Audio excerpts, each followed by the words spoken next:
Hello everyone, good morning. कैसे हैं आप सब? आई होप आप सब बहुत अच्छे होंगे और सब अपने घरों में स्वस्थ और सुरक्षित भी होंगे। जो लोग मेरे वीडियो फर्स्ट टाइम वॉच कर रहे हैं, प्लीज़ मेरे चैनल को सब्सक्राइब करें। वीडियो अच्छा लगे तो लाइक करें, शेयर करें। तो हम आ गए हैं अभी बेटा का स्कूल और बेटा को स्कूल से छोड़ दिए हैं। लेकिन पता है आज हम लोग भटक रहे हैं, अभी जस्ट वॉक करके आए हैं। और भटक इसलिए रहे हैं क्योंकि बेटा का जो ग्राउंड एरिया है ना, उसमें आज पता नहीं क्यों इतना बड़ा ताला लगा दिया, लॉक कर दिया है ताकि हम लोग ना जा सके। इसीलिए पता नहीं मतलब ऐसा क्यों किया है। तो मैं हमारा जो कुछ फ्रेंड्स हैं उन्होंने गया है एडमिन से बात करने के लिए। अभी वो लोग आएंगे तो पता चलेगा कि क्यों नहीं बैठने दे रहे हैं, क्योंकि बैठने का आज बिल्कुल जगह नहीं है और धूप में आप कहाँ बैठिएगा, है ना। तो वो लोग गए हैं और हम जा रहे हैं। बेटा का जो पेमेंट है महीने का, तो आज इस बार लेट हो गया थोड़ा, क्योंकि हस्बैंड का पेमेंट थोड़ा लेट से आया है। तो अभी जाएंगे उसका पेमेंट करने, फिर पेमेंट कर देंगे, फिर जाएंगे थोड़ा सा सब्जी बाजार जाएंगे सब्जी खरीदने के लिए।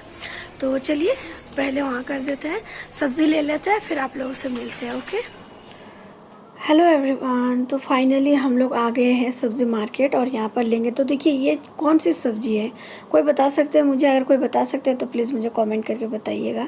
सब्ज़ी वाले भैया ने बहुत फोर्स किया कि मैम ले जाइए ले जाइए, तो हमें जब पता ही नहीं है सब्ज़ी के बारे में तो कैसे लेके जाइए बोलिए। तो चलिए मैं आप लोगों को ना नज़दीक से दिखाती हूँ, ठीक है, हाथ में लेके। तो देखिए ये है, इसका नाम है मुक्ति फूल, जो बंगाली में बोल रहे हैं, और इसका भाजी बनता है। तो गैस उसके बाद हम आ गए थे रईस के पापा के पास। थोड़ा सा रईस जिद कर रहा था कि मम्मी पापा के पास एक बार जाना है, तो हम लोग आ गए थे। और पापा जो है कैश में बैठे हुए हैं। तो देखिए ना कितना सुंदर सुंदर कैप्सिकम आए हैं ना। तो गैस हम आ गए घर पे और वहीं से स्टोर से एक पपीता लेके आए थे। पपीता लेके आए थे रमज़ान के लिए और इफ्तारी के लिए। लेकिन आप लोगों को दुख के बाद क्या ही बताएं आप।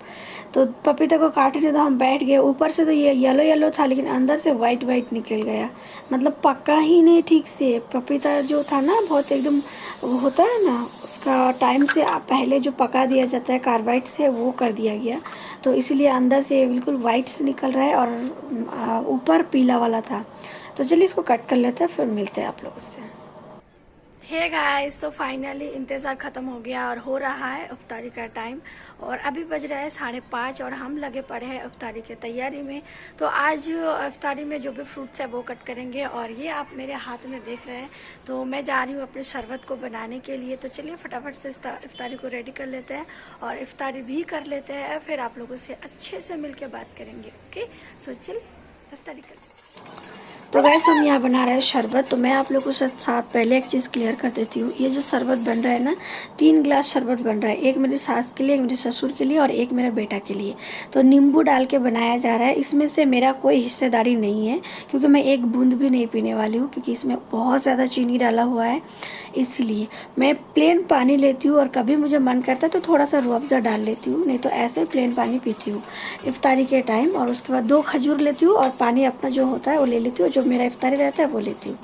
तो गैस आज मेरी सास किचन में इफ्तारी बना रहे हैं, तो मैं वहाँ नहीं जा पाऊँगी आप लोगों के लिए। तो मैंने यहाँ पर मेरा चूड़ा, बतासा और केला रेडी कर लिया, ये सास बहू दोनों के लिए है। तो चलिए इफ्तारी कर लेते हैं। Hello everyone, so finally dinner हो गया और हम आए हैं अभी। लेकिन बाहर आप लोग शायद सुन पा रहे होंगे आवाज़, थोड़ा थोड़ा बहुत ज़्यादा बारिश हो रहा है।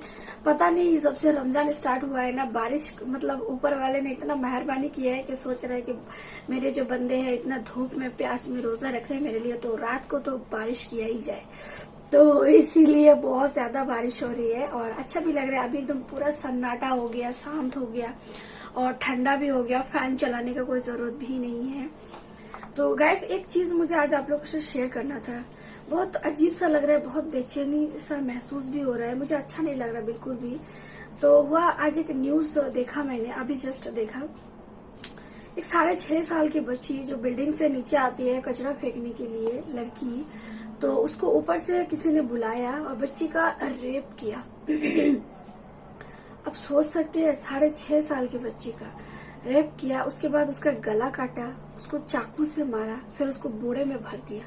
और हमारा जो यहाँ का पुलिस प्रशासन है, उनको जब बुलाया गया 1 घंटे में उनको सीसीटीवी फुटेज दिखाया गया कि इस बिल्डिंग में गया है बच्ची, तो उन्होंने सर्च करने की वजह उनको इतना लेट किया कि बच्ची का बॉडी निकला। ऊपर से पुलिस ने सर्च भी नहीं किया, वहाँ का जो लड़का लोग था उन्होंने जब सर्च किया वहां पर बच्चे का बॉडी लेके आया तो ऊपर से पुलिस वाले ने उन्हीं लोगों को लाठी चार्ज करना शुरू कर दिया। तो आप सोचो हम लोग कौन सी दुनिया में रह रहे हैं, कौन सी, कुछ बता नहीं सकते। मेरे पूरे परिवार ने न्यूज देखा और सबने मतलब सबका दिल जैसा टूट गया न्यूज सुन के। कैसे कर सकता है यार कोई इंसान, इंसान है ही नहीं, ये सब तो जानवर है। तो मेरी सास एक दिन मुझे बोली थी एक बात कि शैतान को कभी देखे हो? तो मैंने बोला नहीं, बिल्कुल नहीं, शैतान तो दिखे। तो बोल रहा है शैतान तुम जैसे हो ना वैसे ही होता है, जैसे मैं हूँ वैसे ही होता है।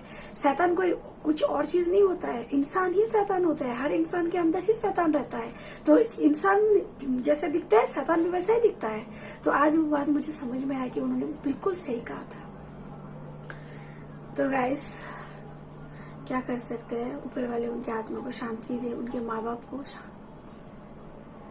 नहीं बोल सकते, बस उनके परिवार की ख्याल रखे, उन्हें हिम्मत दे ताकि वो लोग इस दुख को सह सके। तो गाइस मेरे कुछ व्यूअर्स का बहुत दिनों से मुझे कमेंट्स आ रहा था कि रमजान के डाइट के बारे में बताइए, आप सेहरी में क्या ले रहे हैं वो बताइए। तो मुझे आज उन्हीं सब चीज के बारे में मुझे बात करना था आप लोगों से, तो इसीलिए मैंने ये वीडियो आज शूट किया है। तो गाइस पहली बात तो बता दी, तो मेरी जो रमजान की डाइट है वो मैं बताती हूँ। जो मैंने आप लोगों को इफ्तारी दिखाती हूँ, मैंने कोई अनहेल्दी चीज नहीं लेती हूँ क्योंकि उसको अवॉइड करती हूँ। और मेरे घर पे मेरे जो ससुराल वाले हैं, मेरे फादर्स है, मम्मी जी है, उन लोग भी नहीं लेते हैं, तो मुझे वो चीज बहुत मेरा मेंटेन हो जाता है। तो गाइज मैं शहरी के लिए उठती हूँ 4 बजे, क्योंकि 4:22 तक शहरी का टाइम रहता है। तो 4 बजे उठती हूँ और मेरे घर में सबके लिए वो लोग रोटी सब्जी लेते हैं, पापा जी लेते हैं दूध और चूड़ा लेते हैं। तो गाइज मैं आपको बताना चाहती हूँ मैं शहरी में क्या लेती हूँ। तो मैं शहरी में चना का सत्तू लेती हूँ, चना वाला सत्तू होता है ना, चना का सत्तू लेती हूँ और साथ में एक बनाना लेती हूँ। मैं शहरी का वीडियो मैं शूट नहीं कर पाती हूँ क्योंकि मम्मी पापा साथ में रहते हैं और बहुत अजीब सा लगता है गाइज, क्योंकि उन लोग ये सब नहीं समझेंगे ना। वो लोग हमारे जनरेशन का तो नहीं है, थोड़ा पुराने जनरेशन का है, तो वो लोग को समझ में नहीं आता है। और आप लोग पता होता है एक बहू को घर में ससुराल में रहना मतलब बहुत सोच समझ के हर एक कदम फूक फूक के रखना पड़ता है कि कहीं कोई गलती ना हो जाए, क्योंकि अच्छा नहीं लगता है घर में अगर कोई झगड़ा हो झमेला हो, बिल्कुल अच्छा नहीं लगता, मुझे बिल्कुल अच्छा नहीं लगता है। इसके लिए मैंने बहुत कुछ सेक्रीफाइस किया अपनी जिंदगी में, बहुत कुछ, ताकि मेरा घर सुरक्षित रहे, शांति में रहे, खुश रहे। मैंने इतना अच्छा जॉब भी छोड़ दिया ताकि उन लोगों को कोई दिक्कत ना हो मेरी वजह से, कभी उन लोगों को ये ना महसूस हो कि मेरे बेटे ने कोई गलती कर दी है ना। तो मैंने छोड़ दिया यार। तो मेरे एक व्यूअर्स ने पूछा है कि आप कहाँ जॉब करते थे। तो मैं वोडाफोन स्टोर में जॉब करती थी। तो जो होता है ना पोस्टपेड, आप लोग शायद समझेंगे पोस्टपेड प्रीपेड इसके बारे में। तो पोस्टपेड होता है कि जैसे इलेक्ट्रिक वाला बिल होता है ना, कि हम लोग इलेक्ट्रिक का महीना में चलाते हैं, 3 महीने के बाद बिल आता है, वैसी तरह का ही रहता है पोस्टपेड। सिम कार्ड होता है जैसे मोबाइल का, वही। तो पहले यूज करते हैं फिर बाद में बिल आते हैं, तो वही पर काम करते थे पहले। दोनों हम लोग हस्बैंड वाइफ एक जगह ही काम करते थे। तो वो बात हो गया। तो गैस मैं पहले हम लोग का डाइट में आते हैं। तो शहरी में मैं लेती हूँ 1 गिलास सत्तू लेती हूँ, साथ में 1 बनाना लेती हूँ, ये मेरा शहरी रहता है। और इफ्तारी में फ्रूट्स लेती हूँ बहुत सारा, और रूह अफ़ज़ा लेती हूँ। चीनी वाला शरबत मैं नहीं लेती हूँ, ठंडा पानी नॉर्मल सा जो होता है वो लेती हूँ। और जो भी फ्रूट्स मिलता है उसके बाद 1 घंटा शायद नमाज वमाज पढ़ के फिर मैं चना लेती हूँ, क्योंकि चना जो बनते हैं ना घर में, चना का घुगनी बनते हैं हम लोग का बंगाली में, वो 1 कटोरी चना लेती हूँ। और रात को जो नॉर्मल से खाना रहता है मेरा, जो चावल सब्जी फिश अंडा मटन जो भी रहता है वो लेती हूँ। तो ये मेरा डाइट है रमजान का, और ये मेरे लिए बहुत अच्छा है। मुझे पता है, आप लोगों को बताओ, मुझे कोई दिक्कत नहीं हो रहा है, बहुत अच्छे से कट रहा है। लेकिन गैस एक बात और बोलना था, वेट जो है ना मेरा कमते ही जा रहा है। तो मुझे रुकना है, मुझे सर से बात करना है, लेकिन मैं इतना मैसेजेस करती हूँ, कोई रिप्लाई नहीं आता है। उनके पास लाखों लोगों का मैसेज आता है, वो किनको रिप्लाई देंगे बोलिए। तो इसीलिए वो नहीं दे पाए, लेकिन ऊपर वाले से प्रे करती हूँ कि कभी तो मुझसे बात कर ले एक बार। मेरा बहुत बड़ा सपना है उनसे बात करने का। तो मैं भेजे कि सर ये क्या करूँ। तो डाइट में जो भी लोग नॉर्मल ही ले रही हूँ, लेकिन फिर भी सोच रहे हो कि क्या किया जाए। तो उनसे एक बार अगर बात हो जाएगा तो मैं अपडेट दूंगी आप लोगों को भी। तो गाइस ये मेरा डाइट प्लान था रमजान का। तो जो लोग करना चाहते हैं आप लोग इस तरह से करिए। लेकिन हाँ, एक बात करेंगे, किसी का देख के मत कीजिए, अपने हिसाब से कीजिए। आपको जो सही लगे, जो पॉसिबल है आपके पास, आप उस तरह से कीजिए। ऐसा नहीं कि मैंने अगर 8 फ्रूट लिए तो आपको भी लेना है, बिल्कुल नहीं। अपने हैसियत के हिसाब से कीजिए, जो भी आपके पास है, जो अवेलेबल है आप कर सकते हैं, उस हिसाब से कीजिए, ठीक है। तो गाइस चलिए, अभी बज रहे 11:30। मैंने मशीन पर थोड़ा सा बैठा तो थोड़ा सा लेट हो गया। और रईस का कल स्कूल है, 6:30 बजे उसको उठाना पड़ेगा। तो चलिए सो जाते हैं, आप लोग भी सो जाइए, तो अच्छे से सोइए, ठीक है। Good night, take care and bye bye.